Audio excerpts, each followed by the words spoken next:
বিভিন্ন জায়গায় যে পরীক্ষা কেন্দ্রগুলো সেগুলোর যে অবস্থা কিছু ক্ষতিগ্রস্ত হয়েছে, অনেক জায়গায় অনেক কাগজপত্র নষ্ট হয়েছে এবং সেখানে নিরাপদ পরিস্থিতিতে শিক্ষার্থীরা নিরাপত্তা বোধ করবে কিনা এবং সেখানেও যদি দুই পক্ষ থাকে তাহলে বিশৃঙ্খলা সৃষ্টি হবে কিনা, এবং সবচেয়ে বড় কথা যে প্রশ্নপত্রগুলোর যে গোপনীয়তা, এটা এখনকার যে পরিবেশ, এখানে কে যে ভিতর থেকে কি করে বসে এবং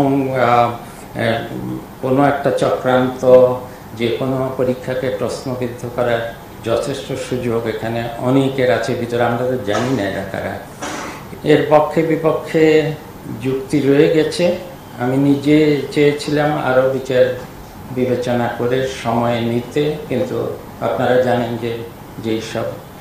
যে ঘটনাগুলো ঘটেছে সেটা অনভিপ্রেত ঘটনা। আমরা যখন ছাত্র ছিলাম, আমি তখন এই ব্যবস্থা ছিল, এখন সব কলেজে নাই কিন্তু ভালো ভালো কলেজে আছে। সেটা হলো এই পরীক্ষার্থীরা তো পুরো শিক্ষা বছর পরীক্ষা দিয়েছে, তাদের টেস্ট দিয়েছে, প্রি টেস্ট দিয়েছে। আমি সব কলেজ কর্তৃপক্ষের কাছে আবেদন করব যে তারা যেন এই শিক্ষার্থীদের সকল বিষয়ে পূর্ণাঙ্গ মূল্যায়নপত্র, যেখানে তাদের যে পরীক্ষাগুলো দিয়েছে সেই মূল্যায়নপত্রটা তাদেরকে দেওয়া হয়। এখন বোধহয় সব কলেজে দেওয়া হয় না, কিন্তু আমি বলবো যে ছাত্ররা নিজেদের স্বার্থেই সেটা যদি চায় তাহলে যে কোনো শিক্ষা প্রতিষ্ঠান অধ্যক্ষ সেটা দিতে পারত। এমনও দেখা গেছে যে যারা বিদেশে, আমাদের শিক্ষার্থীরা উচ্চ মাধ্যমিক করেই বিদেশে চলে যায়, সেখানে কিন্তু আমাদের যে এই এসএসসি এইচএসসি এগুলোর ফলাফলের থেকেও আমার নিজের অভিজ্ঞতা, আমি জানি আমার ছেলেমেয়েদের অভিজ্ঞতা থেকে, যে তারা সবচেয়ে বেশি মূল্য দেয় ওই স্কুলের মূল্যায়নপত্রের, প্রাথমিক বিদ্যালয়গুলো না, এই কলেজ, বেসরকারি কলেজ এবং বেসরকারি এই যে মাধ্যমিক স্কুলগুলো, এগুলোতে এত ব্যাপক এগুলো, এবং এগুলোর মধ্যে যেই পরিচালনা বোর্ড ছিল তারা যেভাবে এটাকে রাজনীতিকরণ করেছেন এবং তাতে করে শিক্ষক নিয়োগে যত অনিয়ম হয়েছে, বহু বছরের পুঞ্জীভূত অনিয়ম, এবং অনেককে যে চাকরিচ্যুত করা হয়েছে অত্যন্ত এটা অসঙ্গত কারণে, সামান্য কিছু রাজনৈতিক কারণে। আমি এখনো অনেকের সাথে আমার কাছে এসেছে যারা খুবই খুবই এটা মর্মান্তিক কিছু জিনিস, যে এমন বয়সে তাদের চাকরিচ্যুত হয়েছেন সামান্য একটা রাজনৈতিক কারণে বা বোর্ডের কিছু মানুষের ব্যক্তিগত আক্রোশের কারণে।